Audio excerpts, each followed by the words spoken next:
We're fearlessly talking about the biggest stories that matter to you the most. Breaking news, John Calipari is finalizing a 5-year deal to become the Arkansas Razorbacks' next head coach, covering college sports like no one else.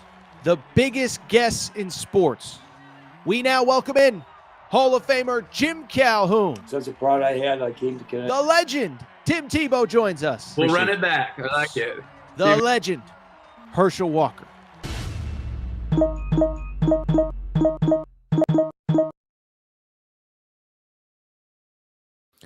Welcome in, everybody. Little Tuesday morning edition, Air Torres Sports Podcast. I'm your host, Air Torres. Hope everybody's doing well.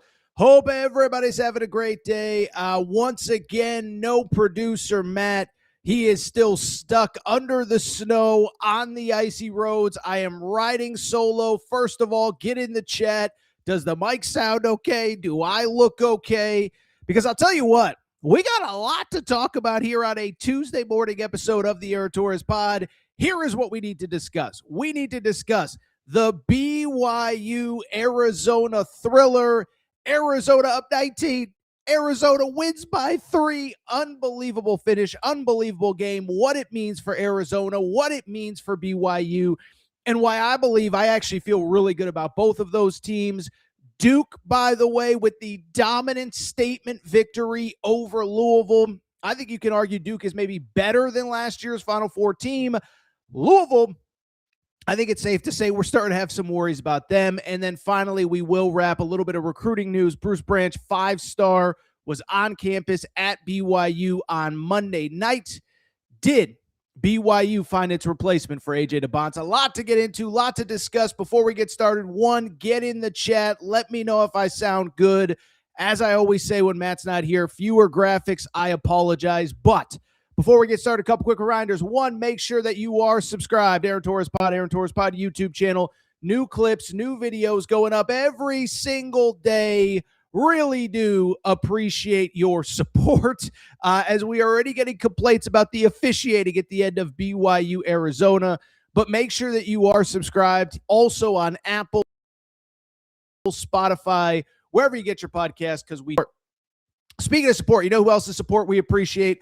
Our friends and the official ticketing partner of the Aaron Torres Pod. You already know I am talking, of course, about SeatGeek and SeatGeek app and the SeatGeek.com and the SeatGeek app. Okay, so SeatGeek is America's #1 ticketing app, over 28 million downloads. And I always tell you, what I love about SeatGeek is two glorious, wonderful things. One, every ticket on the app rated 1 through 10. It's got a green dot or a red dot. Green dot means go ahead and purchase that bad boy. Red dot means maybe you want to go ahead and stay away. But what I really love about SeatGeek, they take care of listeners of the Aaron Torres Pod. If you go to SeatGeek.com or download the SeatGeek app, if you use promo code Torres, that's promo code TORRES, you get $20 off your first purchase. SeatGeek.com, promo code Torres gets you $20 off your first purchase. SeatGeek.com, promo code Torres gets you $20 off your first purchase. Should mention we had a few fans take in the BYU Arizona game thanks to SeatGeek. SeatGeek.com, promo code Torres gets you $20 off your first purchase. And we really do appreciate your support. With that said, it is a busy Tuesday in the world of sports. No more time to waste. Let's get to the topic of the day. Topic of the day. Listen, I'll tell you what, Monday, awesome night of college basketball. For the OGs in the crowd, remember old Big Monday? Now, it used to be the Big East, but I bring it up because we would have those 2 or 3 games every Monday that just hit, and we had at least one late. Certainly didn't go as planned, but it's funny because I even go back to, I remember, 3-4 weeks ago, I was saying, well, you look at the schedules, Arizona is probably going to be 20-0 going into BYU. BYU at the time I thought could be 18-1. They were 17-2 after the loss to Texas Tech.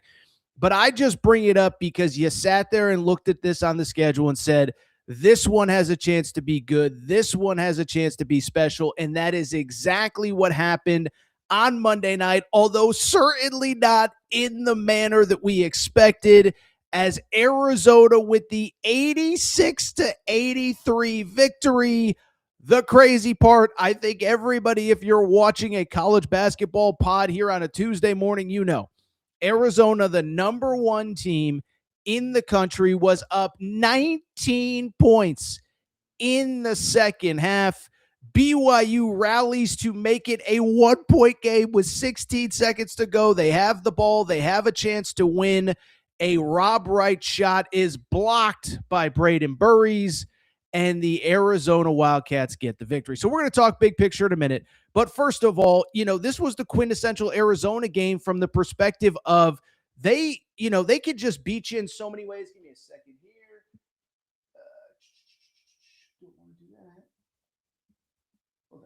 All right. They could just beat you in so many ways. Sorry about that. This was the quintessential Arizona game because they can just beat you in so many ways.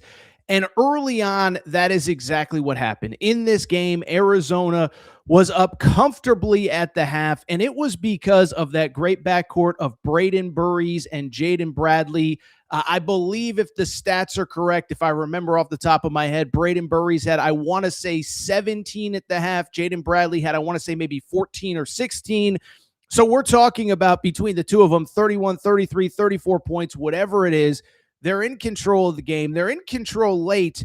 And this is the crazy part. When you say that Arizona dominated this game for, 39 out of 40 minutes, that isn't hyperbole.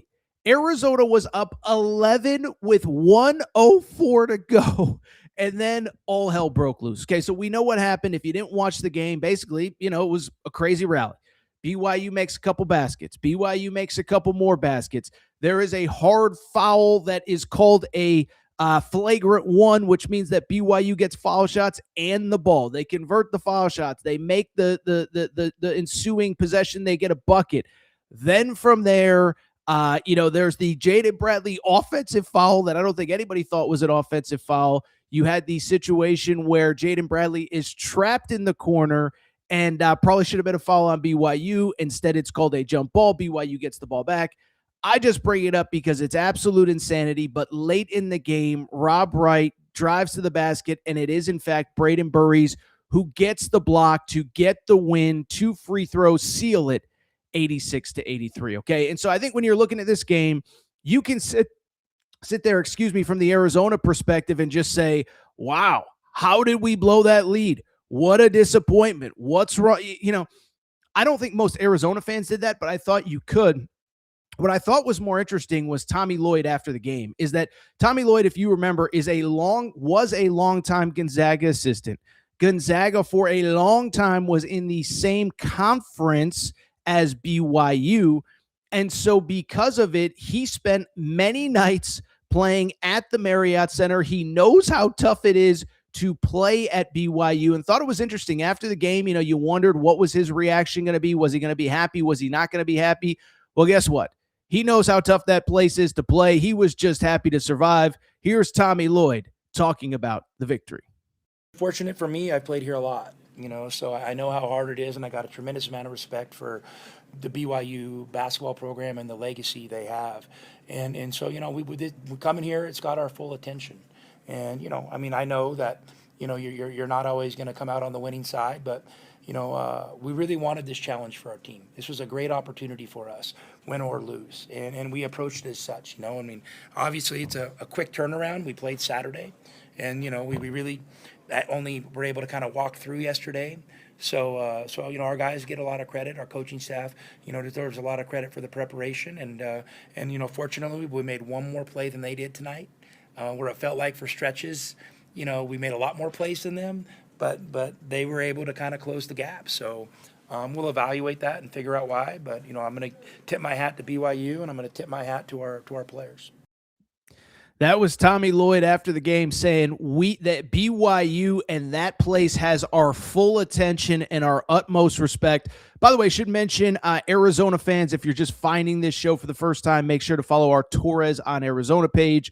All your late-breaking Arizona news, coverage of the games, and anytime I'm talking about Arizona, it'll get posted there. Torres on Arizona on Twitter. So first of all, let me say this. Listening to Tommy Lloyd, how can you not love that guy? And something even, and I didn't prep this, it just kind of popped into my head. But Tommy Lloyd, I think, is the perfect coach for Arizona in this moment at this time. Okay, what do I mean by that? Is one, first of all, holds himself and his program to the highest standard. But two, I love the fact that he was just like, look, we wanted the challenge. We were up for the challenge, even keeled, not too high, not too low. And not even a criticism of the previous coach, Sean Miller, who I love. Everybody who knows my history knows I have nothing but respect for Sean Miller. But I mean, it's hard not to appreciate Tommy Lloyd, number one team in the country, blow a 19-point lead, nearly lose the game. And he's just like, look, this is a tough place to play. We got stuff to work on when we get back to Tucson, but it was a short turnaround for us to come in here to get the win. I'm just happy we survived. Survive, advance, whatever. I'll tell a quick side story because I've told this story before, but I remember talking to a buddy of mine who coached under Bill Self. We were having dinner one time. So what makes Bill Self Bill Self? And he said, look, Bill Self doesn't sweat the small stuff. And what the exact example he used was like, there were times that we would play bad and we'd win that game at TCU or at Oklahoma State or whatever. And he'd just be like, you know what? You take the Big 12 road wins where you could get him. He comes into the locker room. They're dousing him with water. He doesn't care. And that was the vibe that I got from Tommy Lloyd. Is there stuff to work on? Are we a finished product? Absolutely not. But am I going to worry about it in this moment? No, because we just won at BYU. And that is who this team has become. And I think this Arizona story is unbelievable. By the way, Arizona fans, you're 100% right because I've seen some of you tweeting at me, okay? Yes, early in the season, even with all the great wins, there were moments where I said, is Arizona really the best team in college basketball? Michigan was playing well. When Arizona played UConn, they were down 2 starters. And even on this show, I said, I think no, I was dead wrong. This is the best team in college basketball. And not only are they the best team, they are the most resilient team as well. I think they're the most versatile team. And I think they're the team that can beat you in more ways than anybody else in college basketball. What do I mean by that? Listen, we've talked about it before. But this team, on any given night, anyone can beat you, okay? I mean, listen, we've talked about a million times the opening night game, but Koa Pete, who is this freshman? Arizona fans know him, but he didn't have a huge recruitment. He's kind of a quiet kid. He didn't take a big tour. He committed to Arizona. How good? Oh, he drops 30 on opening night. Then at different points, Jaden Bradley, who I didn't pull the clip, but Tommy Lloyd's like, dude, if you can't see that he is an All-American, then you don't know what you're watching. Jaden Bradley has been the best player on many nights. At UConn, he was the X factor. You know, Krevis the last couple games, a pair of 17-point games here in the last week or so. And so I bring it up because every single game, it's a different guy. And on Monday night, it was Braden Burries. I mean, Braden Burries was unbelievable. I believe he had like 13 points in like the first 6 minutes of the game, carries the team early, makes plays late, and the block just completely changes that game. So on any given night, anybody can beat you. And I think if you're an Arizona fan, what it goes back to is we're number 1 in the country. We're 21-0. We have just tied a school record for wins to open a season. And there is stuff that we can actually get better at. First of all, when you have a 19-point lead, you want to hold on to it, but you also want to pay respect to how good BYU is and how tough that place is to play. But listen, second half of the game, BYU shot 10 of 20 from the three-point line. So the three-point defense wasn't good enough. You have a couple of turnovers late, and this isn't nitpicking Arizona. It's to say you just got the win at BYU, and Tommy Lloyd could go back and watch the film and say, guys, we could get better. There is another level for us to go, and that is the insane part. And the insane part is they are doing this in a season where they're not only 21-0, but they're doing it as a 21-0 team that as the season goes on, the resume only gets better. I mean, that's the crazy part to me, right? Is that I think you look at some of these teams, and it's no disrespect, but as the season goes on, some of the wins that teams have, they just don't hold up as well as the season goes on. And you say, oh, that team, not as good as we thought. Maybe that team was whatever. Look at Arizona. They beat the number 2 team in the country on the road, UConn, the only loss UConn has had all year, certainly the only loss UConn has had in stores. They beat Florida. I know Florida just lost to Auburn, but that win keeps looking better for Arizona, as I think Florida's got as good of a chance as anybody to win the SEC. You have a situation where you beat the UCLA win. We'll see how that kind of evolves. But Alabama, I know they're struggling right now, but you win in Alabama. The Auburn win all of a sudden looks better. And every single game, you just keep not only figuring out a way, but you're largely dominating. And then when it's close, you're still finding a way, and there are still areas to get better. And so listen, I can't sit here and promise what is going to happen over the next couple weeks and months with this Arizona basketball program. But in a year where I think the talent is as good as it's been in college basketball, maybe in my life, all the international players, all the great high school players, frankly, guys coming in and out of the G League, all of a sudden, the talent has never been better. And this team is the best team in college basketball. They certainly have as many ways to beat you in college basketball, and the resume just keeps getting better over and over again. And so I don't know what's going to happen, but as I said, 21-0, best start in school history. Certainly can get to 22-0 this weekend against Arizona State. And I just think everything that you can want to play for, right? When you put together a team in July, in June, in May in the portal, you just hope you can be in the position that Arizona is in now. 21-0, in control in the Big 12. Tommy Lloyd's talked about it. We're going to lose games at some point, and certainly the schedule gets tougher, but you win these games, you find ways, and when you win on the road in this league, you have to cherish it. Unbelievable victory for Arizona. And again, I just love how every night you never know who it's going to be. And by the way, how there's no ego in who it is as well, right? Braden Burries was struggling early. I haven't, maybe I missed something, but don't think he got 2 down. I think the staff was just keep shooting. You're going to shoot your way out of it. The counter to that is he gets going. Maybe Jaden Bradley takes a backseat some night. Koa Pete was, largely a pseudo non-factor on Monday night. Every single game, it's somebody else. Unbelievable game. Unbelievable win. That is a win that is going to withstand the test of time. Arizona, the 86-83 victory over the BYU Cougars. Really quickly, do want to go ahead and switch gears to the BYU perspective of the game. If you missed it, we did just talk the Arizona side of things, but let's very quickly talk the BYU perspective in this game.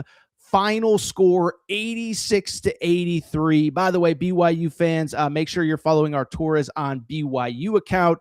Make sure you're following our Torres on BYU account. So as I said, we just talked the Arizona perspective. Incredible win. Certainly things even for number one Arizona to work on. But let's talk from the BYU side of things. And listen, as I look at the BYU perspective, I think that 2 things can be true. You're at home. You're hosting the number one team in the country. It's an insane atmosphere. By the way, BYU fans were tweeting at me all game long. It was a game that I thought I was going to be able to get out to. I got to Provo last year, was hoping to get there this year, was not able to. But I just bring it up because even though you lose, I do think there are a lot of positives in a game where you put up 83 points. One of your stars does not play well. AJ DeBonsa plays below his expectations. And you still have a chance with 16 seconds left with the ball to knock off the number one team in the country. I know there are no moral victories, but let's talk about it from the BYU perspective. First of all, let's go to that final play. Thought it was interesting. After the game, BYU loses by 3, but they have that chance late. And there was kind of a conversation on social media about, man, is there something Kevin Young could have done different? You have the number 1 pick in the draft on your roster. Should you have gotten the ball to Rob Wright? So let's start with Kevin Young, or you got the ball to Rob Wright, excuse me. Should you have gotten the ball to AJ DeBonsa? Thought it was interesting. Kevin Young did address that after the game. Here is Kevin Young talking about Rob Wright taking the last shot as opposed to AJ DeBonsa. Coach, the last shot, was there opportunity to maybe get AJ the ball, or were you happy with what Rob did? I mean, it's a two option play. And so they did a good job of taking the first option away. And, Rob got the ball, within 2 feet of the basket and felt pretty good about that. Probably a little bit more time on the clock. They collapsed. Maybe could have found something. But, Rob's a gamer. We saw it at the Garden. I trust him in those moments. Quite frankly, him and AJ, neither one of them really had it going, but those are our guys. We're going to ride and die with them. So, like I said, the first option was to get AJ the ball. They clogged the area we were trying to get it to. And then, we got the ball in Rob's hands to make a play. So that was Kevin Young, BYU coach, after the game. Listen, I can only speak for myself. I'm not going to speak for other BYU fans, other college basketball fans. I had no problem with Rob Wright getting the ball, taking that last shot. He's averaging 17 points per game. He hit the buzzer beater against Clemson at Madison Square Garden.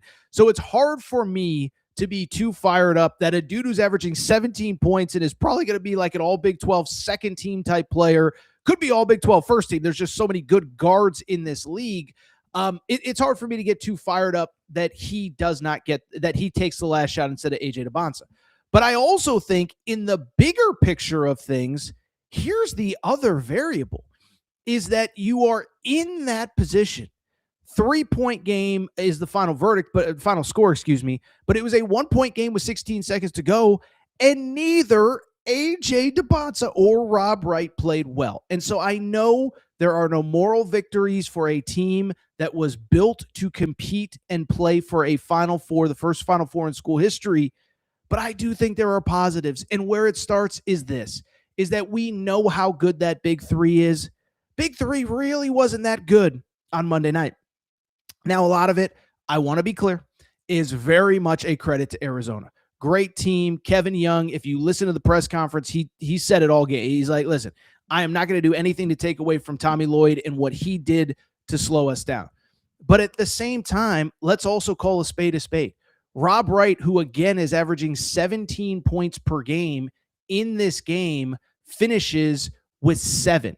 3 of 16 shooting from the field for a guy who on the season as a player is shooting close to like 46% from the field. He ends up shooting 3 of 16 in this game. Again, you don't want to discredit what Arizona was able to do, but you also want to acknowledge that there are a lot of ways that he could have contributed in other ways. AJ DeBonsa, I thought it was the same. Listen, game high 24 points. You don't want to dismiss all of the different bodies that that Arizona was able to put on him. But AJ DeBonsa, yeah, he finished with 24 points, 6 of 24 from the field. And I thought what was interesting was, again, we're not going to play the entire Kevin Young press conference, but Kevin Young was like, look, man, I've been around great players. He coached Kevin Durant. He said, listen, there were games where Kevin Durant just misses shots that you expect him to make. And there was 4 or 5 gimmies that that AJ makes, 95 times out of 100. And this was just the night that he missed a few of those. And so for the last time, I won't keep saying it. You don't want to dismiss what Arizona did. You don't want to be disrespectful of Tommy Lloyd, that staff, and the game plan. But the bottom line is, if you had told anyone that AJ DeBonsa was going to shoot 6 of 24 from the field, that Rob Wright was going to shoot 3 of 16. So let's do some quick math here. That's what? 9 of 40. That's 25% from the field, 24, 23% from the field. And you had a chance to win this one late. You take it 100 times out of 100. And that's why I think it's almost a glasses half full situation for BYU. AJ could have played better. Rob Wright could have played better. But here's the counter. If you know BYU, the big question for this team going forward, big picture, is, are you going to get production from anyone other than the big three? The big name that everybody has been waiting on, kid by the name of Kennard Davis. They call him Moo in Provo. I don't know where the nickname comes from, but they call him Moo. I bring it up because this is a guy that when he transferred in last season shot 38% from 3. Why does that matter? It is because on Monday night, prior to Monday night, he was shooting about 30% from 3, 0 for 12 from 3 in his last 3 Big 12 games. He has maybe his best game as a BYU Cougar. Kennard Davis finishes with 17 points, 5 of 8 from the 3-point line. He missed, I believe, his first 3, so I think he was 5 for his final 5. If you start getting any level of contribution, if you can even get 10, 12 points a game out of him. Now, all of a sudden, you're talking about another guy that's unlocked, especially if he can get a little bit better from behind the 3-point line, because that was kind of part of this, right? Is you have this team with AJ DeBonsa, with Rob Wright. Can you build shooting and spacing around him? Kennard Davis was a part of that just it has not clicked yet. It's not to say that it won't click. It's just to say that to be the best version of yourself, you need this guy to play better, and he has. Thought some of the other guys off the bench played well. Alexi Kosti, don't know much about him, but listen, this was a late summer addition. Backup point guard, 6 points off the bench, a pair of threes. And so Boskovic, by the way, had a couple big shots early, did not play as well late. So I just bring it up because if you look at this BYU team, you're playing the number one team in the country. You're in a position to win late when your two, I don't know about your two best scorers, but two of your three best scorers are a combined, ended up being 9 of 40 from the field. So I think there's a lot of positives, even with the loss. And I would say even beyond that, beyond the fact that you got contributions from guys that you have not been getting contributions from, the other thing that stands out is look at the schedule. The losses, BYU 17-3. You'd love to be 20-0. Number 1 UConn, number 1 Arizona, number 2 UConn, and Texas Tech in a game where you had the lead with 10 minutes left, and thought it was interesting because Kevin Young, the BYU head coach, addressed that after the game, saying like, look, I'm as mad as anybody, but we've played with the best teams in college basketball. Now it is time for us to get over the hurdle. Here is more Kevin Young talking about just how close they are and how they frankly match up with anybody. 2 more questions. What are some of your maybe immediate takeaways from stacking your team up against the top team in the country? We're right there with every team in the country. I thought that before the game. I think it just as much I did before the game as I do now. So, I have a lot of respect for Tommy. I don't know a lot of the college coaches. He's a guy I've gotten to know a little bit. We have a mutual friend that I worked with the Suns that knew him, worked at Gonzaga together, so knew him through that a little bit. He's a great coach, and runs a great program, understands what wins at the college level. They're really unique, right? In modern basketball, they shot 12 threes and scored 86 points. You know what I mean? So they've got the style, I think, figured out pretty well. And clearly it's hard for teams across the country to play against, but, we didn't play good. Rob and AJ went. If you told me before the game that Rob and AJ were going to go 9 of 40 and we were going to lose to the number one team in the country by 3 points, and I'm not here for moral victories. I'm pissed. I wish that they would have played better and we would have won the game comfortably. So it's just all about improvement, man. That's the bottom line. You got to learn from your mistakes. And I just said to the players in the conference play, and I think you see it across the country. In conference play, the margins are very small. You can't make mistakes repeatedly, and so when you do it, we got ourselves into a hole. Now give ourselves credit because we did a great job in the second half of digging out of it. But that's a long-winded way of saying I feel good about our, stacking up with any team in this country. Listen, again, I understand there are no moral victories in college basketball. I know that Kevin Young is paid a lot of money to win a lot of games, and this roster was put together to make a Final Four for the first time in school history, and who knows what else. But he just laid it out.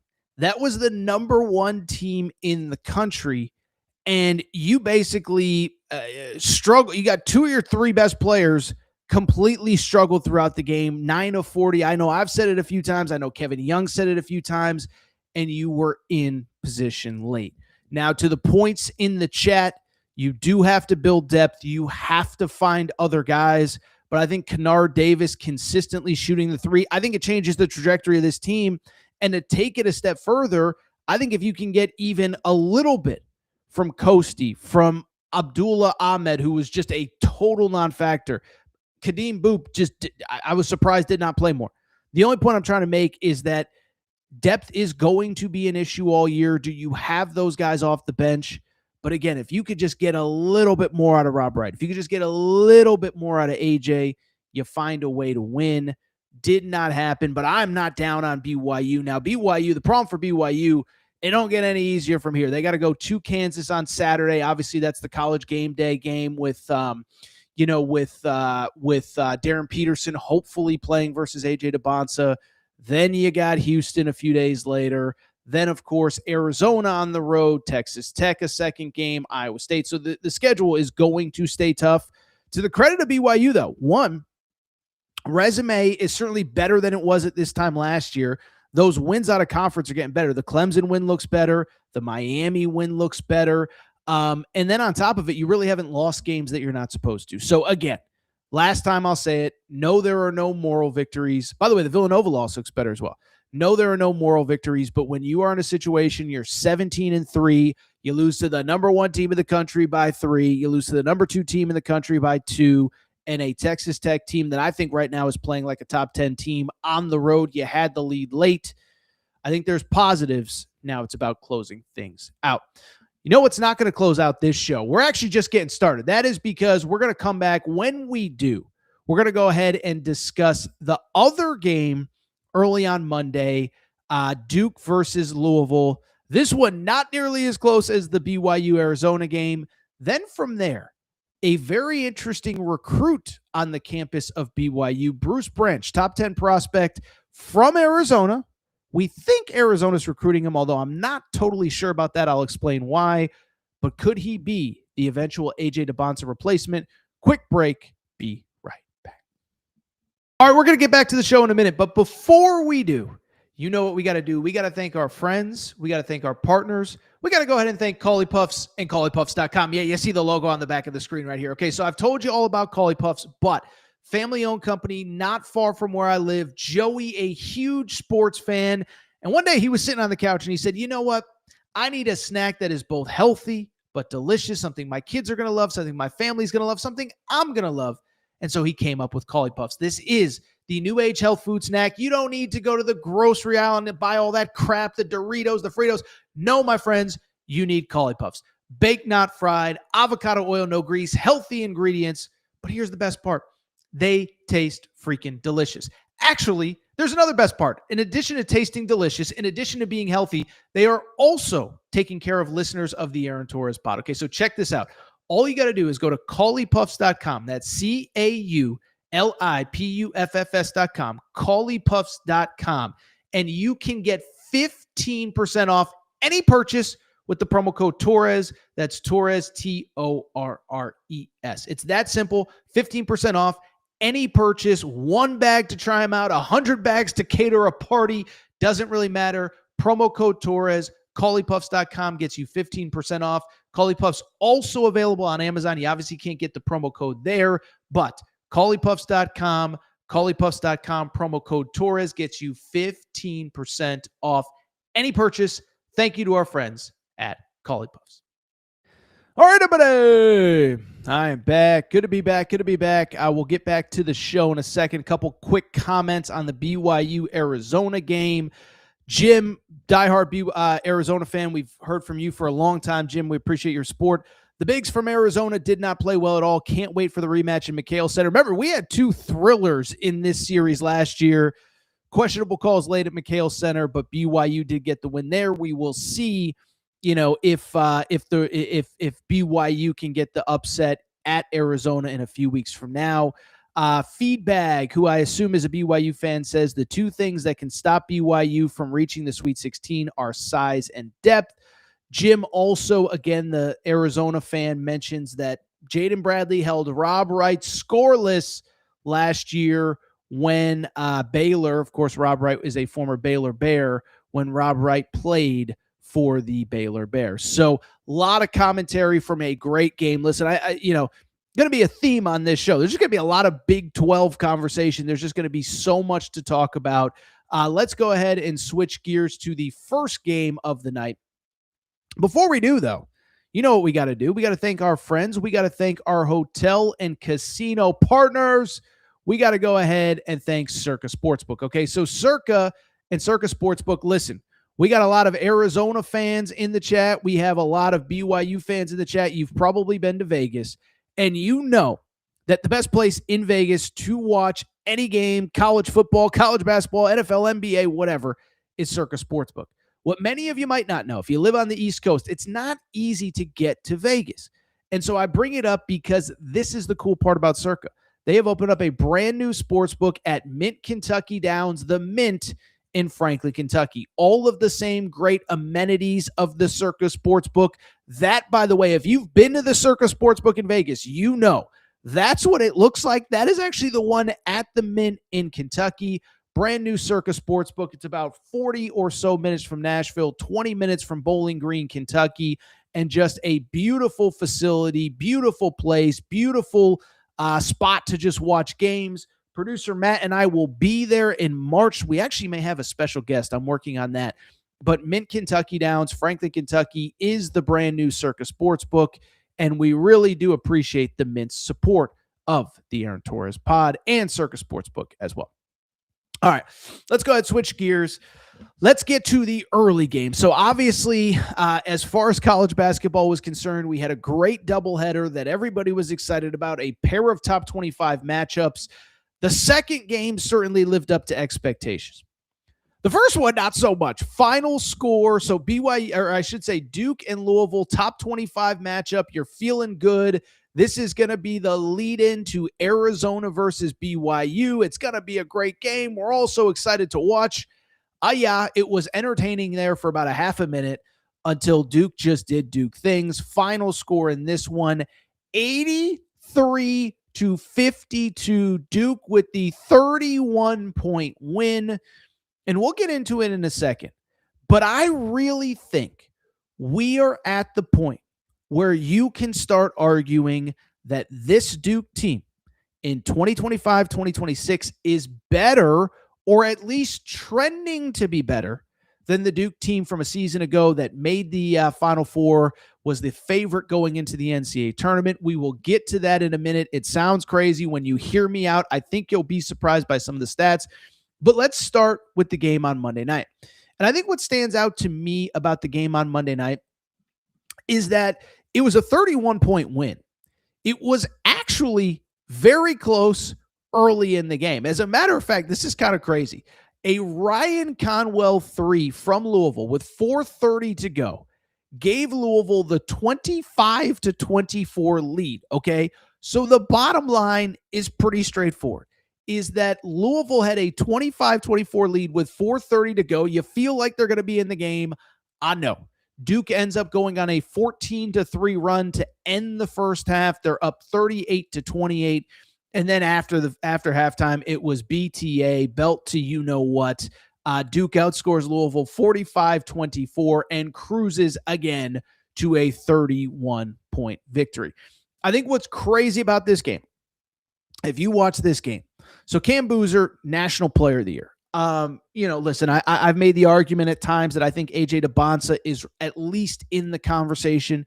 Cam Boozer's your National Player of the Year. The crazy part was Cam Boozer was fine in this game.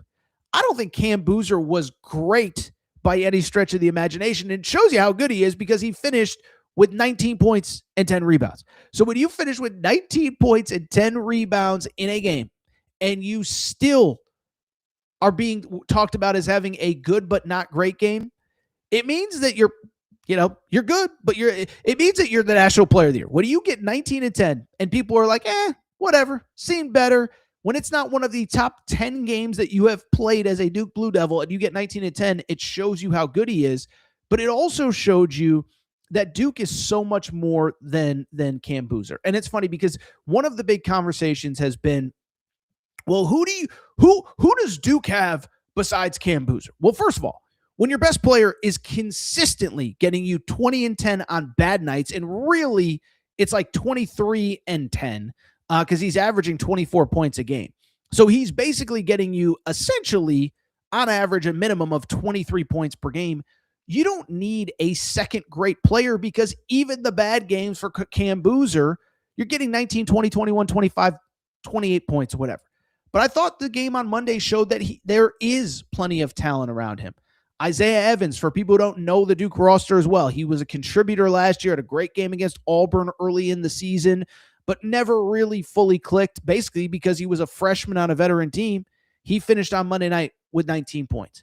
Beyond that, Pat Gongba, center, When Cam Boozer was struggling early, early second half, Pat Gongba played very well as well. 15 points in this game, 12 of them in the second half to go along with 5 rebounds. Nick Kamania, who started the season in the starting lineup, had 14 points off the bench. Oh, by the way, a player that I actually think is coming along really well, even though the stats don't necessarily show it, Dame Sarr, the freshman from Italy, didn't statistically play great, 2 points, but I think he is getting better as the season goes on. I think defensively he's pretty good as well. Bigger picture, because I know people are going to say, I know we're even going to have Duke fans that tune in that are like, did you just say that you think this year's Duke team is better than last year's? I actually do. Or let me put it this way. I want to take that back. I don't think that this year's Duke team is better than last year's that went 35-4, 19-1 in the ACC, made the Final Four, was up, 8? I'm not trying to make it bad for Duke fans to remember, but what were they up? 8, 9, 10 points with 4 minutes to go in Houston. The point I'm trying to make, they were the national championship favorites last year. Ken Palm rated them, I believe, as the best team in the history of his algorithm. I think that this team, I don't know that they're there yet, but I think that they're in the conversation. And people are saying, you're crazy. What are you talking about?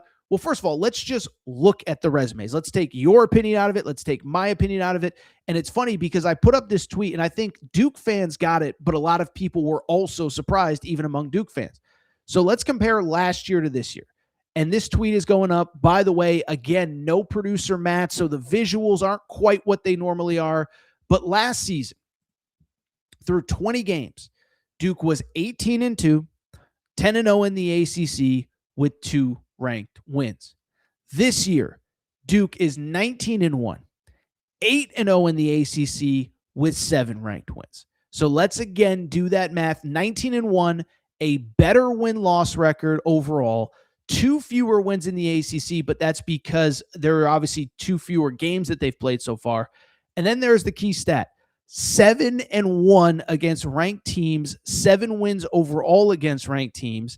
And in this game, in this compared to last year when they only had 2 ranked wins at this point in the year last year. Now, part of it is a little bit of semantics.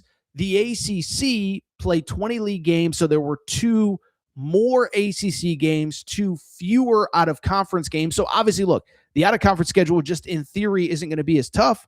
But let's counter that by saying that the ACC also is much better this year. And so I understand the conversation of like, well, how could you say that they're better? This, that, the other thing. Okay, I get it. But first of all, statistically, they are better. 19-1, better win-loss record. Same win percentage in the ACC, and they have 7 ranked wins. They are doing it against better competition. 7 ranked wins overall compared to 2 last year. And again, part of it is they've played 2 fewer ACC games, but the ACC is much better. And so you look at the stats, you look at how they stack up. I actually do think the conversation has to be had because you're getting the consistency from Cam Boozer. And even to go back to last year, and Duke fans, tell me if you disagree. I don't really feel like Duke really hit its stride until right around this time of season ago. I remember last year that they were good in the out-of-conference, but they weren't great. They lost to Kentucky. They lost to Kansas. They played a tough game at Arizona and did win, but it was close. But I just bring it up because when you look at that Duke team last year, it wasn't until ACC play against an inferior ACC to what we're seeing this year that they really started to click. And then Cooper Flagg had that, 40-plus point game against Miami on a Saturday afternoon. I remember that vividly. And then all of a sudden, it clicked. And then all of a sudden, you had 5 guys, positional size, 5 future NBA draft picks, and you're like, oh, that team is stacked. This year's different, but I think they're further along. Even just taking out that the resume is better this year for Duke, I think what I would also add is I really do like how the pieces fit. Cam Boozer, again, even on a bad day, is going to get you 20 and 10. You have Pat Gongba to play the 5. He's not quite the rim protector that Malawach was last year, but I think those guys complement each other nicely. And it's funny because with Pat Gongba, he's a guy that I think very quietly, let me put it this way. I've seen him show up on NBA draft boards, and I can't say that I really saw it maybe even a week, 2-3 weeks ago, but now I see it. Great defender, physical, can guard 5s in the NBA. That's going to be so important. can guard in space, and then just makes plays around the rim. Isaiah Evans is consistently excellent. Dame Sarr, listen, I think he is going to be an elite defender before it's all said and done. I mean, you just see the size and the length on that kid. You can see him immediately. You can see like why NBA people like him, even if he's not a pure bucket getter that's going to get you 20 a game. He just brings so much versatility defensively. And then on top of that, off the bench, remember we talked about it a minute ago, Nick Kamania was starting the season in the starting lineup. I actually like him more off the bench because he provides plenty of scoring off the bench. Caden Boozer's a good guard. And, I don't know. I really, really, really like this team. And so listen, there's still a lot of basketball to be played. I do understand, by the way, that the toughest part of the ACC schedule is still coming up. I'll tell you this, the game Saturday at Virginia Tech is not going to be easy. I know Virginia Tech win-loss wise isn't great, 15-6 overall, 4-4. I think it's a little early to start talking NCAA tournament and bubble, but they're kind of in that first four, last four in, first four out range of the NCAA tournament right now. That's going to be a huge game and a pseudo must-win opportunity for them. And then from there, you still got 2 games against Carolina. You got Clemson at home. You have Virginia at home. You have at NC State, which is going to be tough. And let's not forget, by the way, you talk about being blessed as a college basketball fan. Don't forget, Duke and Michigan have scheduled a late season out of conference game. Remember last year, Duke played Illinois at the Garden in February, and it was awesome, and it was this break on the schedule, and it was so cool, and it was so different. This year, Duke is doing it again. They are playing Michigan in Washington, D.C. Let's see what the exact date of that game is. That is the 21st, so a Saturday in late February. I think it's cool. I think it's different. So listen, the schedule is going to get tougher. Again, they were 31-3 going into the NCAA tournament last year, ACC regular season champs, ACC tournament champs. I'm not saying they are better. I do think it's fair to at least have a conversation about the possibility that they could at some point eventually get better than they are right now. Really quickly, and again, for people just joining us, no producer Matt. For people who don't know much about this show, we have a full-time producer named Matt. He is based in Nashville. Actually talked to him a little bit on Monday. He is without power. The roads are bad. He can't get anywhere, so I wish him luck. Any of our Nashville or Kentucky listeners, everybody in that area, really do hope that everybody is safe, responsible. I know Kentucky, as of right now, Kentucky is playing this evening in Nashville. We'll see if that changes. But man, oh man, what a season. By the way, we got a Duke fan in the chat who has a lot to say about this. He says Boozer is putting up better numbers than Cooper Flagg did. There is no doubt about that. So the Duke fan said exactly what I said. They really didn't hit their stride until after about February 1st, and that was when they really clicked. I think this team is clicking much, much, much earlier than they have last year. Really quickly, by the way, an Arizona fan, Torres, will you be at the Fog when Arizona rolls in at 23-0? I will not. I know that's like 2 weeks away. I went to Fog Allen for the first time 2 years ago, 3 seasons ago, 2023, 2024 season. If you're an Arizona fan, I'm just going to tell you, if you can afford it, I don't tell people how to spend their money. I know everybody's struggling right now. If you can afford it, get to Kansas City. You can fly into Kansas City. It's about a 20-minute drive to Lawrence. You have to get there if you're an Arizona fan.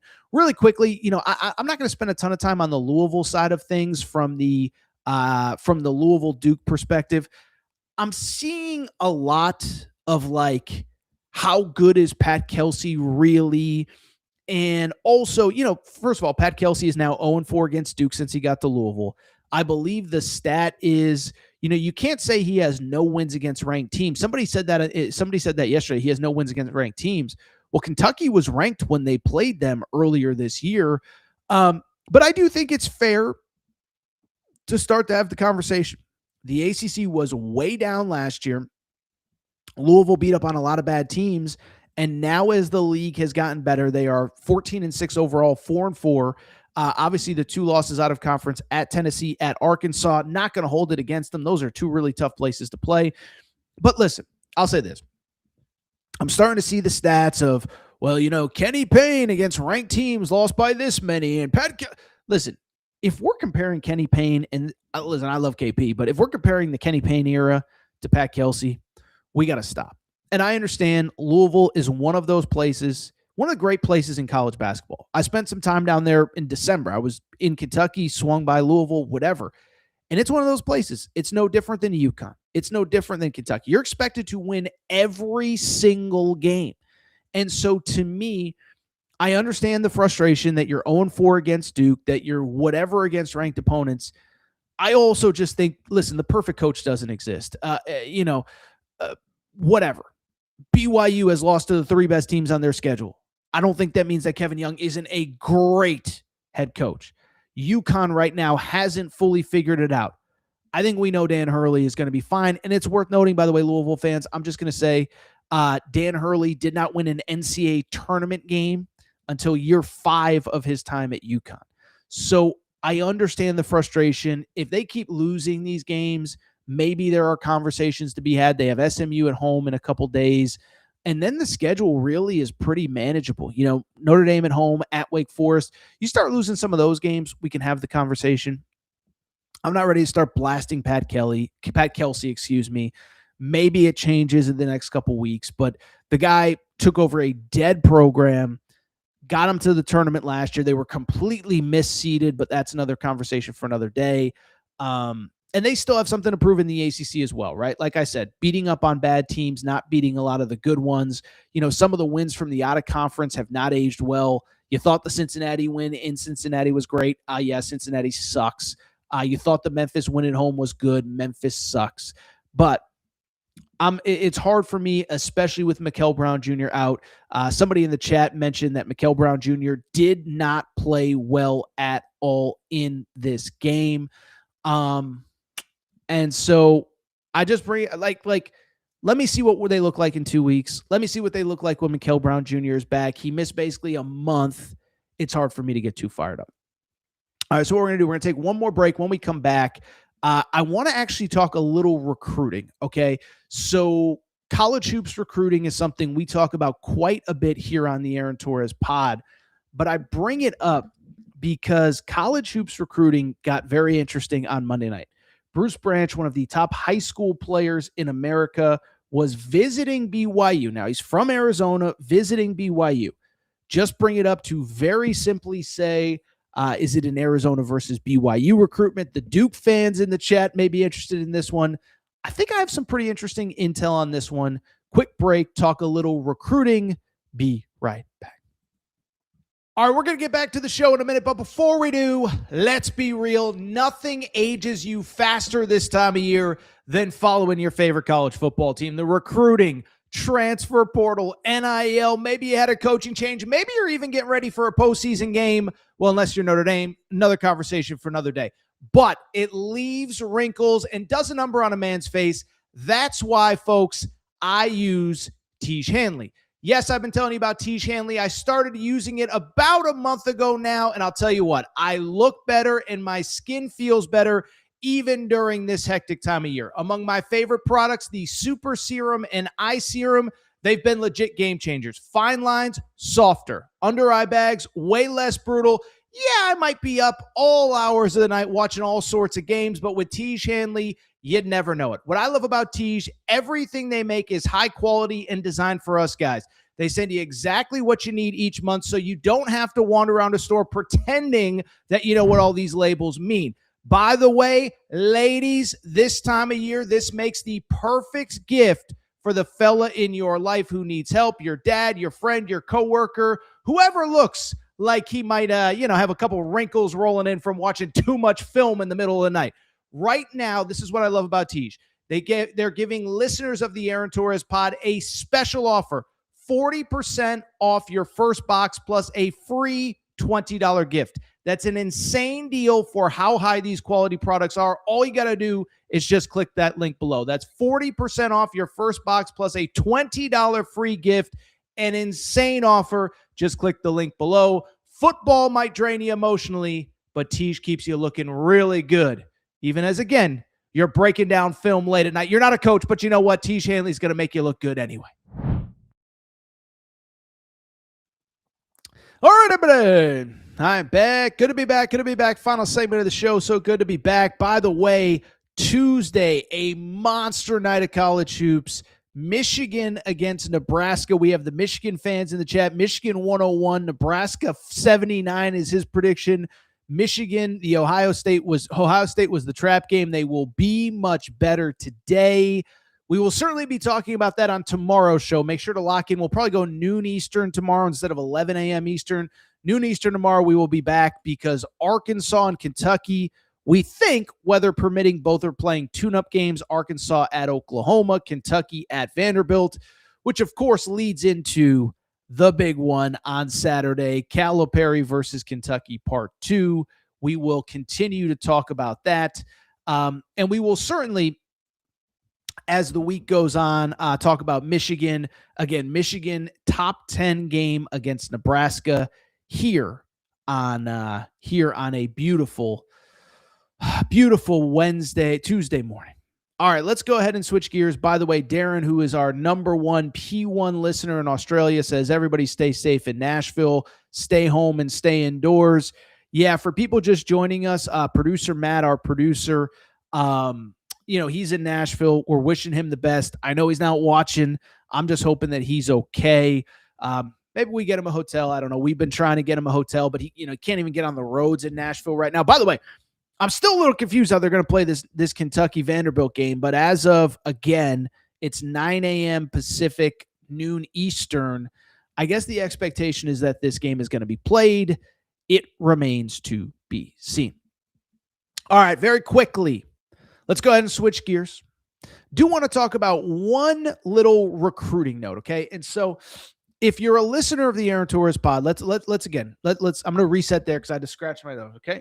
So 3, 2, 1. All right, so if you're a listener to the Aaron Torres pod, you know that in addition to all of the college hoop stuff that we do, this time of year we actually talk quite a bit about the world of college hoops recruiting, okay? And the reason we talk about college hoops recruiting is because recruiting is the lifeblood of these programs. And listen, you guys love it, and this is the time of year where things start to get crazy. The season's starting to ramp down. You're starting to figure out who's going into the portal, but also there are a lot of marquee high school players, especially in this class, that are still available. We've done a ton of updates on Tyron Stokes. We talked about Jordan Smith last week, who is apparently choosing between, essentially, I think it's going to be Duke and Arkansas, even though he has a Final Six. Well, I bring it up because there is one player specifically that I want to talk about that certainly made some headlines on Monday. That is Bruce Branch, the number one high school player in the class of 2027, recently reclassified to 2026. He is now a senior. He is now in the middle of his recruitment. Why it's noteworthy. He's from the state of Arizona, but he was at BYU on Monday night. He's essentially seen as, could he potentially be the AJ DeBonsa replacement? So let's go ahead and dive into the recruitment of Bruce Branch, number one high school player in 2027, now 2026. He's like the number 5, 6 player in 2026. Really good player. Let's discuss him, and let's talk about BYU, Arizona, and everybody else that's recruiting him. Okay, so as far as Bruce Branch is concerned, first of all, really good player, okay? 6'7". What's interesting to me about him, really skinny. And when I say that, I don't mean it in a negative way. I just think about what he's doing at the high school level and the fact that he is going to put on weight once he gets to college. Like, I think this dude is going to be a dog by the time he gets to college basketball, by the time he's playing games in November of next year. 6'7", physical, and really, listen, we say it about all these guys. He really is a 3-level scorer. Great three-point shooter, finishes at the rim, mid-range game. He's got it all. And what I love about him is, listen, he can play with other good players. He actually played with Koa Pete, who's at Arizona in high school last season. He's now at Prolific Prep, where he's playing with a bunch of other good players, Caleb Holt among the others. And it was interesting. I did text a buddy of mine who coached him this summer. And I said, listen, what do I need to know about him? I can watch the highlights. He said, look, he is an incredibly smart player. He always makes the right decision. His basketball IQ is through the roof. I believe the quote, I mean, I could read it. I don't want to give away who it might have been, but basically one of the smarter players I've ever coached, just really a very, very, very special player. And so I bring it up because he is a talented player. Bruce Branch, number 6 or so player in the class of 2026. Well, I bring it up because he reclassified so late. It was only about maybe month, 6 weeks ago that it was officially announced that he was going to reclassify. His recruitment is just now starting to pick up. And I think it might actually take even a little bit longer. You know, he did an interview with Joe Tipton where he basically said, I'm focused on my high school season right now. Obviously, being at Prolific Prep, they have a chance to compete for the Prep School National Championship. It used to be the Geico Championship. Now it's the Chipotle. I don't know, whatever. But the bottom line is he's like, it hasn't even really started. But he took his first visit on Monday to BYU, his first official visit. And I'll tell you what, I think BYU is going to be a factor. As a matter of fact, before we even get to who's a factor, who's not a factor, this was Bruce Branch getting some love from the BYU crowd on Monday night.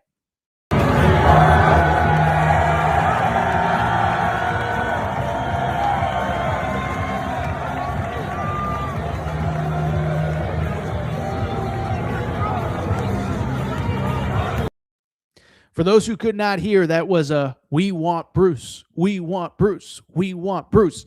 And so the big conversation is, where does BYU stand? Where do all of these other schools stand? And again, is he going to be BYU's replacement, or is he going to be AJ DeBonce's replacement at BYU? So I'll say this.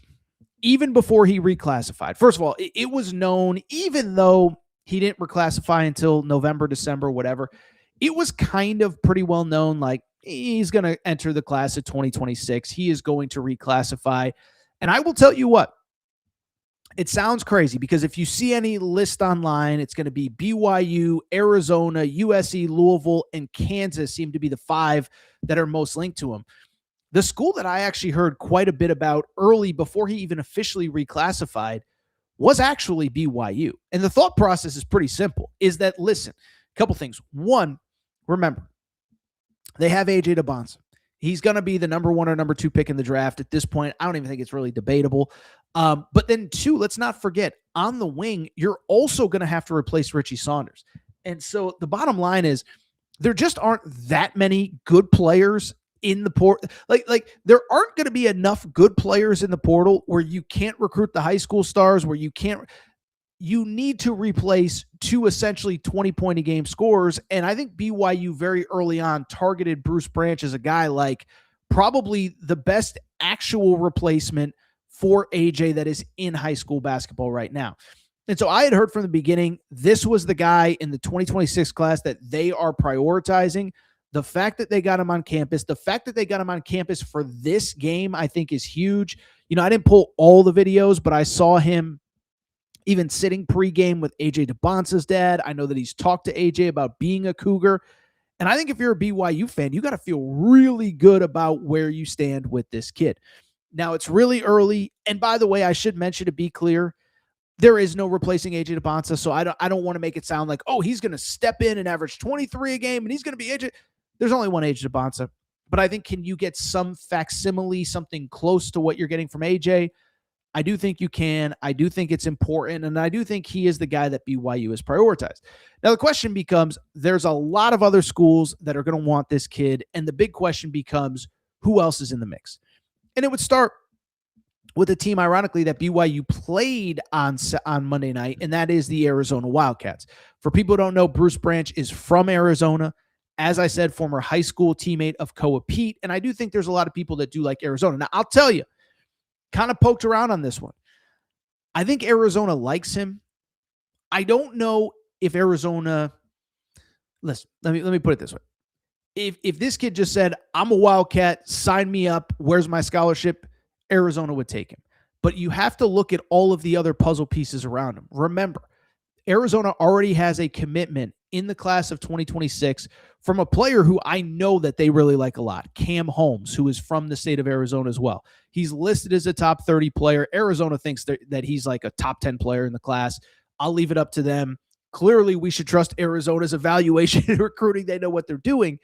But I only say it because they really like the Cam Holmes kid. There's a little bit of redundancy. And it's worth noting.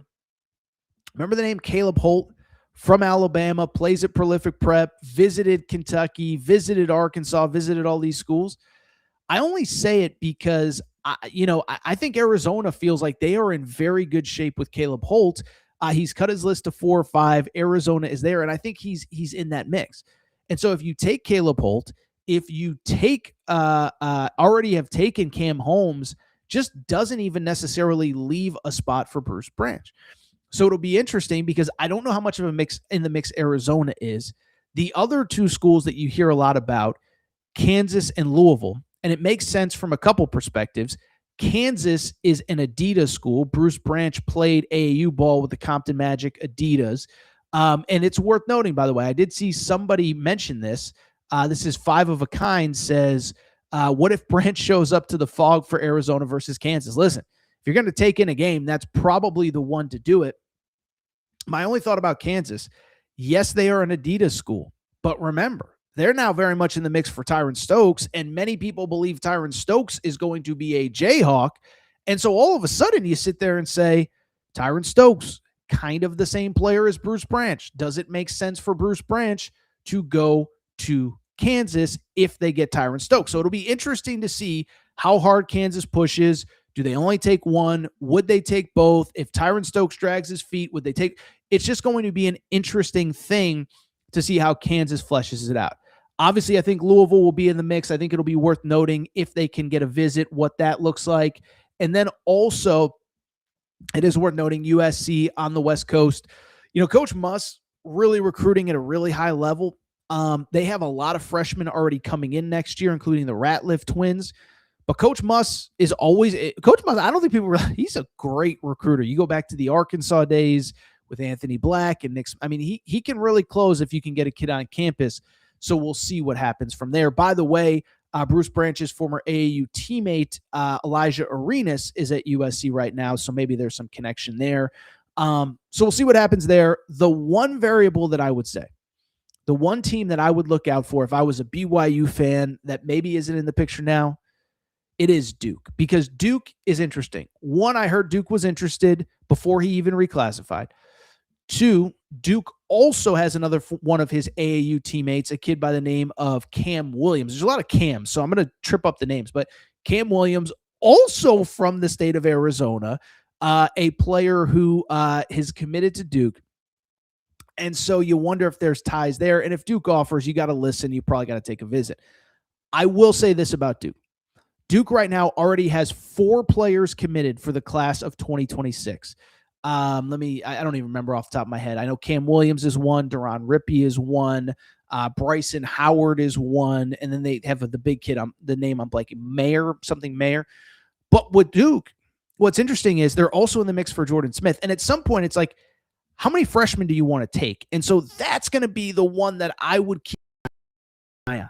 Does Duke get in the mix? Does Duke push? Or does Duke say 4 freshmen, maybe 5 with Jordan Smith is too much? I don't know. It remains to be seen. I would watch this recruitment closely, though, because I think this is going to be fascinating. I'm not saying BYU has its official AJ DeBonsa replacement, but Bruce Branch certainly looked like he had fun. And like I said, I think over these next couple weeks, we're going to start to see his recruitment really ramp up. This feels like an April commitment to me, and maybe it'll be until April when BYU gets their guy.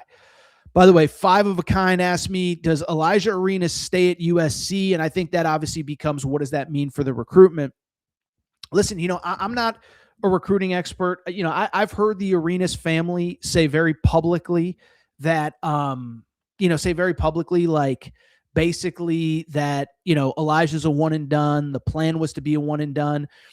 I did watch, by the way, the USC game against Northwestern when he came back. The poor kid, remember, by the way, for people who don't know the Elijah Arenas story, got in a terrible car accident, lucky to survive, had smoke inhalation. And, one, he was lucky to survive. But 2, this is crazy. So I was actually at a USC practice over the summer, the day before Elijah Arenas got cleared from the smoke inhalation, and then he immediately hurts his knee and has to have surgery on his knee. So you feel terrible. He came back. I think the assumption was that he was going to be a one and done. I don't know. I don't know what the family's expectations are, but I do think you have to reconsider. With this class, think about if you're Elijah Arenas, who's a very good player. You're hurt. You're coming off the car crash. And in this high school class, just right now or just in this draft class at the guard position, Darius Acuff at Arkansas, Kingston Flemings at Houston, Mikel Brown Jr. at Louisville, Christian Anderson at Texas Tech. That's 4 point guards all ahead of you. Now, again, I'm not going to speculate. Maybe he just wants to get to the league. Maybe, is the money thing with the dad. The dad has, incredible success in the NBA, but also, he's a podcast icon. So I could go on and on. What I'm just saying is I don't know. I don't think it's crazy to think that Elijah Arenas would come back or should consider coming back. That's a family decision that remains to be seen. All right, I'll tell you what, man. 2 college basketball games. I didn't think I was going to get an hour and 10 out of a Tuesday morning show. But we are going to go ahead and get out of here. And this is what I need you to do. If you are not subscribed to the Aaron Torres pod, please make sure to do so. Apple, Spotify, Amazon Music, Google Music, wherever you get your podcasts, we appreciate your support. By the way, in the chat, you can see we have our new email newsletter. Okay, so email newsletter every morning, all the big storylines in college sports. And this isn't just a who won and who lost. This is the NIL stuff, the portal stuff. Today, there was a lot of Bediako stuff, just the craziness in the world of college sports. Make sure that you sign up there. It's completely free. Everything that you need to know in the world of college sports. I think it's totally unique to anything that is available right now. And I do encourage you to check it out. By the way, should always mention, if you want to support the show, we do obviously have our membership tier. We're going to start doing some member-specific stuff, but all you got to do is click the join button, $4.99 a month. I think that just helps us. We're going to be at the Final Four for a week. We're going to be doing a lot of different things. I'm still hoping to get back to the East Coast for a few games in February, but you can click that join button as well. We're going to get out of here. Appreciate everybody's support. We'll be back Wednesday morning. Still probably not expecting producer Matt, but we got to talk about the Arkansas-Kentucky game, or the Arkansas-Oklahoma game, Kentucky-Vandy, and maybe even start looking ahead to Arkansas and Kentucky. All right, we're going to get out of here. Appreciate everybody's support. Time to go. Shout out to Torrent Craig. Shout out to Rachel, who hates my voice. Shout out to JJ Redick. By the way, an Arizona fan saying Tony Padilla sucks. That was the ref that Arizona fans, may have cost them the BYU game last year, almost cost them the BYU game this year. We're going to get out of here. Thanks again. By the way, SeatGeek.com, promo code Torres, $20 off your first purchase. SeatGeek.com, promo code Torres. Also, CollyPuffs.com gets 15% off with your purchase. Time to go. Time to roll for real. Appreciate your support. Shout out to Torrent Craig. Shout out to Rachel, who hates my voice. Shout out to JJ Redick, UF at Unblock Me, bro. I will be back Wednesday morning.